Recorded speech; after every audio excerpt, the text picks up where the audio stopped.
Ketua Umum Partai Demokrat Agus Harimurti Yudhoyono mengaku tak masalah jika Prabowo merangkul partai politik lain untuk bergabung dalam koalisi. Namun AHY mengingatkan pentingnya soliditas dan kekompakan koalisi hingga akhir pemerintahan. AHY mendukung niat Prabowo untuk memperkuat koalisi di pemerintahan dan juga parlemen.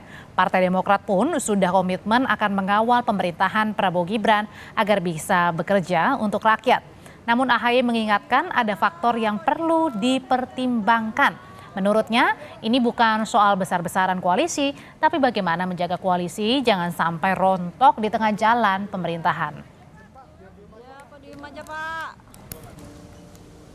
Yang jelas, semangatnya adalah bagus kalau memang semakin kuat koalisi itu, tetapi terus dipertimbangkan faktor-faktor lainnya. Bahwa sekali lagi bukan hanya besar-besaran koalisi, tetapi juga solid, kompak, setia dalam arti juga tidak di tengah jalan kemudian masing-masing begitu. Karena dalam perjalanannya kita juga tahu awalnya kompak kemudian di tengah jalan bisa rontok satu persatu. Nah inilah sebetulnya yang kita butuhkan, stabilitas koalisi. Jadi bukan hanya di awal, bukan hanya di tengah, tapi juga sampai dengan akhir. Di sisi lainnya, Partai Amanat Nasional PAN menyambut positif bila ada parpol dari kubu 01 atau 03 ikut bergabung dalam koalisi Indonesia Maju. Mengenai masuknya PKB ke dalam pemerintahan Prabowo Gibran, dinilai PAN akan memperkuat posisi politik pemerintah di DPR. Partai Amanat Nasional mengapresiasi dan bergembira apabila ada partai politik pendukung 01 dan 03 bergabung di pemerintahan bersama-sama dengan koalisi Indonesia Maju. Misalnya kalau PKB masuk di kabinet, kami sangat senang dan ini menjadi bagian penting dalam proses untuk memperkuat posisi politik pemerintahan sehingga semua program bisa berjalan dengan baik. Tancap gas Prabowo merangkul kubu perubahan membuat koalisi ini menjadi yang pertama memilih pisah jalan. Apalagi PKB sudah lebih dulu menyatakan siap bergabung dalam pemerintahan Prabowo Gibran. Lalu bagaimana dengan Nasdem dan PKS? Akankah mungkin ikut juga dalam koalisi Prabowo Gibran? Dan parlemen akan menyisakan PDI Perjuangan sebagai satu-satunya oposisi. Kita bahas sore ini bersama politisi Nasdem Irma Suryani Caniago. Lalu juga ada politisi PDI Perjuangan Aryo Seno Bagoskoro dan juga Direktur Eksekutif Parameter Politik Indonesia, Adi Praitno. Selamat sore Ibu dan juga Bapak. Apa kabarnya nih? Selamat sore. Assalamualaikum warahmatullahi wabarakatuh. Waalaikumsalam. Saya mau langsung ke Partai Nasdem yang sore hari ini ketua umumnya bertemu dengan Prabowo Subianto, Presiden terpilih. Jadi ini udah firm, Bu Irma, kalau Nasdem ini masuk bergabung dengan koalisi Indonesia Maju Prabowo Gibran. Insya Allah, sebagaimana yang disampaikan Ketua Umum kami, bahwa kepentingan nasional itu di atas kepentingan partai politik. Kita butuh ketenangan, kita butuh juga kesulitan dalam membangun Indonesia ke depan menjadi lebih baik. Itu adalah salah satu niat yang disampaikan oleh Ketua Umum kami, Bapak Surya Paloh. Bahwa kepentingan politik itu harus di bawah kepentingan nasional. Begitu. Jadi artinya bisa diartikan bahwa kemungkinan besar bergabung. Insya Allah. Dan hari ini dinyatakan nanti usai pertemuan keduanya antara Pak Surya dengan Pak Prabowo? Bisa jadi karena terus terang saya memang nggak ikut, tapi saya diberitahu bahwa Ketua Umum kami sedang melakukan kunjungan dan kemudian bertemu dengan Pak Prabowo. Sebagaimana yang memang selalu disampaikan oleh Pak Surya bahwa kepentingan Partai Nasdem kepentingan Partai Nasdem itu harus di bawah kepentingan nasional.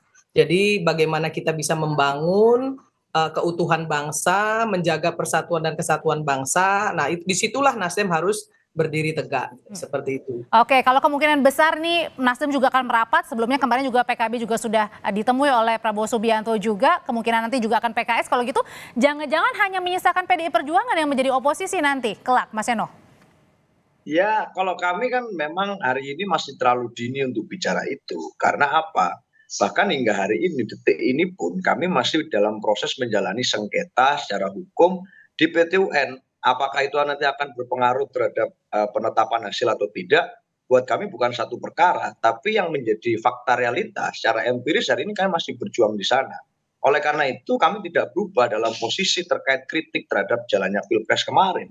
Dan kami menyampaikan itu secara konsisten bahwa ada hal-hal yang harus menjadi concern, harus kemudian menjadi perhatian, dan itu kemudian tidak bisa dengan begitu saja seperti membalikkan telapak tangan kami bisa berkompromi dengan situasi itu. Maka hingga hari ini kami masih berada pada situasi itu. Sebab secara historis PDI Perjuangan kan pernah juga Mbak berada di luar pemerintahan di era Pak SBY misalnya selama 10 tahun. Dan itu tidak mengurangi sama sekali posisi yang mulia di dalam demokrasi bahwa menjadi bagian dari mekanisme check and balance meskipun tidak memegang kekuasaan istana, itu juga sama mulianya dengan yang melakukan eksekusi program di dalam kabinet. Jadi buat kami yang menjadi prioritas kami sekarang selain kemudian kita mengkritisi proses pemilu, kita tahu bahwa kita akan menghadapi pemilu kembali di periode selanjutnya, baik di Pilpres 2029 maupun di akhir tahun masih ada pilkada serentak. Yang itu semuanya perlu perhatian, jangan sampai cara-cara kemarin direplikasi di pemilu selanjutnya, karena pemilu itu satu-satunya kesempatan kita bisa bicara tentang kedaulatan rakyat secara hakiki. Saya rasa itu. Mas Adi, kenapa sih Pak Prabowo ini usai penetapan KPU langsung gercep ya, tancap gas nih tanpa rem nih, dekati koalisi perubahan bukannya PDI Perjuangan yang merupakan koalisi Ganjar dan juga Mahfud begitu di dalamnya. Kenapa itu, Mas? Saya kira ada dua hal ya. Pertama, memang ada kecenderungan dari Prabowo itu untuk melakukan politik akomodatif terhadap pihak-pihak yang selama ini berseberangan secara politik sekalipun. Yang kedua tentu pasti ada upaya-upaya untuk menambah kekuatan politik kubu nomor 2. Karena kalau kita membaca kekuatan politik gabungan dari 4 partai ini kan kurang lebih sekitar 43% kekuatan di parlemen. Tentu itu tidak kondusif ya untuk mengamankan kepentingan politik strategis di masa yang akan datang. Oleh karena itu memang dalam konteks apapun ada kecenderungan di negara ini siapapun yang terpilih sebagai presiden pasti akan merangkul pihak-pihak yang lain terutama untuk mengamankan kepentingan politik parlemen. Yang menjadi pertanyaan itu adalah apakah semua partai akan dirangkul, apakah hanya sebagian saja? Berarti ini lebih ke memperkuat posisi parlemen di DPR begitu? Saya menduga ke arah situ salah satunya. Selain memang ini sebagai upaya untuk melakukan konsolidasi politik. Karena memang rumus politik di Indonesia itu sederhana, Audrey.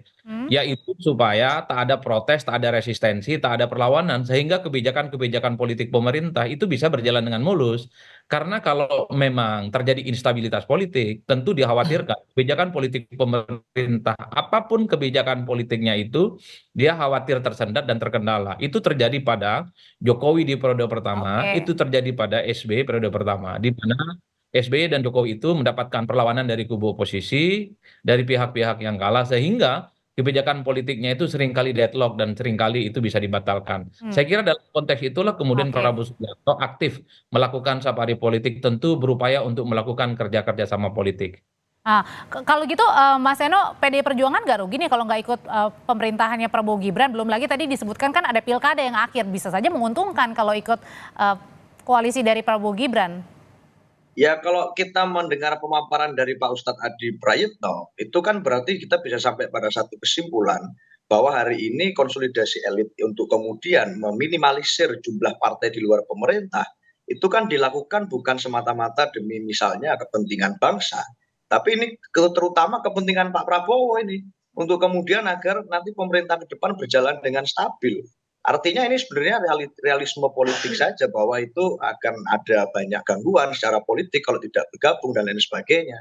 Tetapi kami pada dasarnya menghormati keputusan sikap partai-partai politik manapun yang kemudian memutuskan untuk mengambil langkah misalnya dalam tanda kutip rekonsiliasi politik.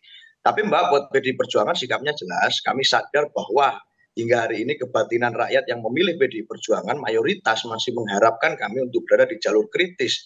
Dan itulah sebenarnya kami akan rugi kalau kami mengambil jalan yang berbeda dengan kebatinan itu.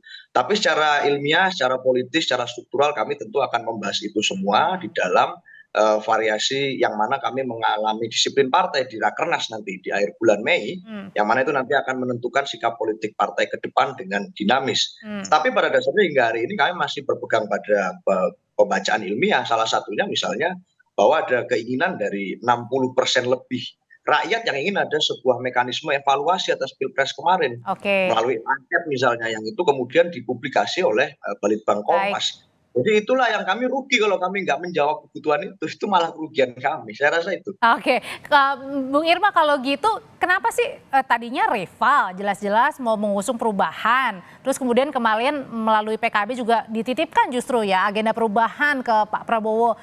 Kalau gitu bargaining apa sih yang didapat Nasdem merapat ke Prabowo Gibran? Gini loh ya, Nasdem itu sebenarnya mau koalisi ataupun menjadi oposisi itu bukan prioritas kami sebetulnya. Tapi demi bangsa dan negara, supaya kita ini ke depan ini jangan ribut terus, kemudian persatuan dan kesatuan bangsa itu di atas segala-galanya, maka kami berpikir ya, memang harus disudahi perseteruan-seteruan ini. Itu yang pertama. Dan yang kedua, harus diingat ya, meskipun Nasdem di dalam partai koalisi sekalipun 2 periode bersama Jokowi, Nasdem tetap kritis. Nasdem tetap kok melakukan fungsi kontrolnya, fungsi anggarannya, ya, kemudian bagaimana caranya kita bisa membuat Bukan karena takut nggak dibagi jatah menteri, Bu Irma? Enggak, kita mau dikasih menteri pun kita belum tentu mau kok. Ya, kita ditawarin menteri juga belum tentu mau. Jadi jangan juga kemudian selalu berpikir pragmatis, ya, dalam rangka membuat Indonesia ini semakin kondusif, ya. Kita bisa lihat ya, mungkin Adinda Adi tahu persis lah ya, Indonesia hari ini tidak baik-baik saja dalam hal misalnya teriakan-teriakan bahwa demokrasi itu sudah runtuh dan lain sebagainya. Padahal menurut saya demokrasi kita baik-baik saja. Buktinya semua orang bisa bicara seenak udelnya menurut saya, itu nggak diapa-apain juga gitu ya. Tapi bagi Nasdem kritik itu penting. Ya, bahwa kritik itu adalah kontrol sistem yang efektif terhadap pemerintah, karena pemerintah yang absolut pasti diktator. Makanya walaupun kami akan berada di dalam koalisi pun kami akan tetap menjadi kontrol sistem yang efektif terhadap pemerintah. Nah, kalau gitu hitung-hitungannya Mas Adi gimana? Bahkan Ketua Umum partai dari Mas Ahaye sendiri bilang itu koalisi jangan sampai rontok di tengah jalan. Kalau misalnya makin gendut gimana tuh Mas Adi, hitung-hitungan beberapa jatah menteri untuk Golkar, Nasdem? Ya, saya kira memang pernyataan AHY itu sebagai bentuk penolakan secara halus ya, jika ada partai politik di luar kubu nomor 3 bergabung. Statement-statementnya memang cukup halus dan terkesan normatif. Tapi kan ada warning, jangan sampai koalisi itu berhenti di tengah jalan, kemudian di tengah jalan itu ada yang mengundurkan diri, ada yang menjadi oposisi dari dalam dan seterusnya. Bagi saya itu adalah sebagai bentuk penolakan ya. Karena tentu saja apapun judulnya kalau kita membaca sepanjang Pilpres kemarin, kubu 1 dan 2 khususnya ini kan terjadi konfrontasi secara terbuka. Tapi persoalan siapa yang jadi menteri, apakah kubu nomor 1 dan nomor 3 itu akan bergabung ataupun tidak, tentu semua hak prerogatifnya ada di Prabowo Subianto. Dan yang kedua, apakah partai-partai yang akan diajak itu mau berkoalisi ataupun tidak, itu yang disampaikan oleh Seno dan Kak Irma tadi. Yang paling penting sebenarnya publik membaca ketika ada pertemuan-pertemuan ketua umum partai antara Prabowo dengan Pak Surya Paloh, antara Prabowo dengan Muhaimin Iskandar, ini selalu dikaitkan dengan soal kemungkinan 2 partai ini akan menjadi bagian dari koalisinya Prabowo Subianto. Apa konsesi politiknya jadi menteri? Bahwa misalnya Pilpres harus disudahi, ya nggak ada bantahan apapun dan tak ada yang protes. Bahwa harus ada rekonsiliasi politik, kita perlu bersatu. Ya, semua itu mendukung. Rekonsiliasi itu kan tidak harus dimaknai, harus melebur kekuatan politik, bersatu menjadi bagian dari Tapi Mas koalisi Adi, bersama. kalau misalnya nih kita berandai-andai Nasdem, PKB, PKS yang merupakan koalisi perubahan ini bergabung dengan pemerintahannya Prabowo Gibran, kalau gitu bisa dikatakan bahwa Pak Prabowo tidak membutuhkan PDI Perjuangan lagi. Kalau melihat kecenderungan secara umum memang ada upaya juga untuk mengajak kerjasama PDIP ya. Tapi kan kalau melihat iman politiknya PDIP itu kan nggak terlampau peduli dengan ajakan itu. Bagi PDIP berada di luar kekuasaan itu jauh lebih rasional. Melihat sikap kritis elit mereka, melihat sikap politik basis konstituen mereka yang menuding bahwa pemilu di 2024 itu ada kecurangan-kecurangan, tentu sangat mustahil sebenarnya bagi PDIP bergabung dengan Prabowo dan Gibran. Apalagi di situ ada variabel Gibran yang saya kira memang dianggap sebagai replika politik dari Jokowi. Itu tembok tebal sebenarnya yang akan menghalangi PDIP itu akan bergabung dengan Prabowo. Kecuali hubungan Prabowo dan Jokowi tak baik-baik saja, bulan madunya segera berakhir. Mungkin PDIP di kemudian hari akan mempertimbangkan bahwa bergabung dengan Prabowo juga bagian dari opsi yang akan mereka pilih secara rasional karena Oke. LDIP mengatakan mereka nggak ada soal dengan Prabowo, yang mereka ada soal hanya dengan Pak Jokowi. Nah, kalau Jadi gitu jangan-jangan jangan-jangan nih Bu Irma, kalau tidak ada masalah dengan PDIP, makanya apa jangan-jangan nih pertemuan dengan sore ini Pak Surya, Pak Prabowo juga menjadi jembatan nih, jangan-jangan Pak Surya ini untuk menjadi jembatan pertemuan antara Pak Prabowo dengan Ibu Mega. Mungkin nggak tuh? Selalu mungkin Mbak ya, karena Pak Surya sebagai tokoh bangsa ya selalu ingin suasana di Indonesia ini kondusif, tenang, agar pemerintahan bisa berjalan dengan baik. Tidak perlu lagi kita ya saling saling mengatakan si A salah si B benar, tapi bagi kami sekarang ini Pilpres sudah selesai, mari kita membangun bangsa ini bersama-sama. Soal bagaimana kita di dalam nanti melakukan koreksi dan lain sebagainya itu adalah tanggung jawab dari partai politik masing-masing. Saya kira begitu. Kalau dari Mas Eno berarti ini bisa penegasan Mas, tertutup atau masih terbuka kemungkinan pertemuan antara Bu Mega dan Pak Prabowo kalau gitu? Ya kalau pertemuan dengan Pak Prabowo kan sudah berulang kali. Kami akan sehari ini fokus kami adalah bagaimana kami menguatkan semangat seluruh simpatisan kader, kemudian para anggota PDI Perjuangan yang habis melalui pemilu yang demikian brutal.